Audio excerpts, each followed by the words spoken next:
Hey,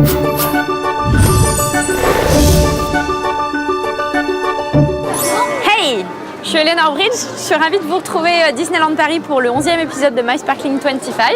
Ce sont 500 000 unités qui sont vendues ici chaque année.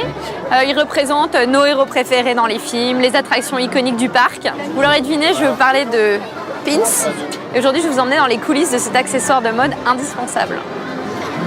Bonjour Christelle. Bonjour Eleanor. Alors toi ici, tu es assistante chef de produit. Oui. Est-ce que tu peux nous expliquer un petit peu en quoi ça consiste Alors nous, c'est créer des pins en fait à l'effigie des personnages, des icônes préférées en fait de nos visiteurs, les penser, les imaginer et les rendre réels en fait. Comment t'expliques le succès des pins encore aujourd'hui, loin des années 90 ? Les pins en fait sont dans nos parcs depuis très longtemps. Et c'est un petit souvenir au départ qu'on ramène parce qu'on est tombé dessus par hasard. On a trouvé son personnage préféré ou un icône du parc comme le château ou son attraction préférée. Du coup, on repart avec et souvent on a la chance de revenir une fois, deux fois ou plusieurs fois en fait à Disney. Et du coup, on perpétue en fait cette tradition. Et du coup, c'est toujours vivant chez nous. Et c'est quoi le personnage fétiche au parc ? Alors, le plus emblématique, c'est Mickey.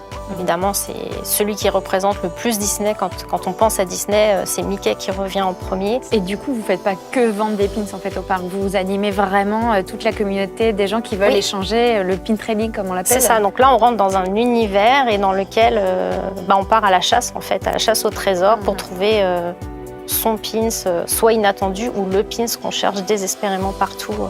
Ouais, alors moi je suis super fan, je collectionne les pins depuis 15 ans, je les porte vraiment comme des accessoires de mode et du coup je suis vraiment hyper curieuse de savoir comment vous créez des pins de A à Z. Je pense que le plus simple pour y répondre, c'est qu'on vive ça de l'intérieur et du coup je te propose de faire un ou plusieurs pins ensemble. Avec grand plaisir.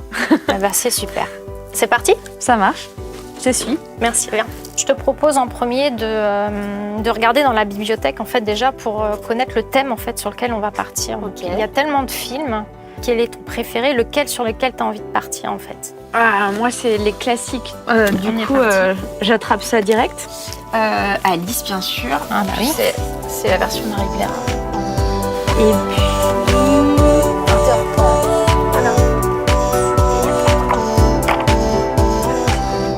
il va falloir se focaliser sur un des deux films ou un autre, peu importe, mais vraiment ton préféré. Entre Alice et Fantasia.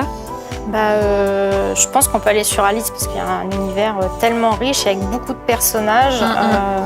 En plus, c'est ma préférée. Voilà. Écoute, je crois que le choix est fait.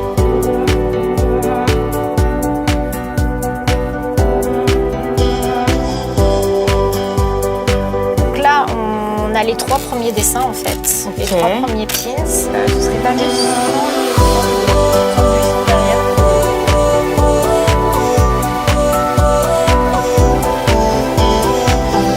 Voilà le rendu final en fait, les 3 pins sur la cartonnette. C'est beau. Et du coup, la prochaine étape, c'est quoi ? Écoute, on se donne rendez-vous dans 3 mois pour la réception des échantillons. Ok. Ça fait 3 mois, je suis venue pour découvrir les échantillons et mon niveau d'excitation, il est à peu près là. Salut Christelle. Bonjour, t'es prête ?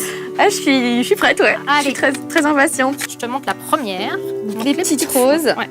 Elles sont vraiment parfaites, quoi. Et ta signature par ailleurs, c'est plutôt bien. Il y a ma signature sur une cartonnette. J'ai la petite pensée. Ok. Alors j'ai déjà fait un essai couleur. Je préférais te laisser choisir en fait. Ça marche bien. C'est super. Et la petite Dina pour la fin. Elle est vraiment super. Elle est bien grande, On ne pourra pas la rater. Je suis vraiment très émue de découvrir mes pins.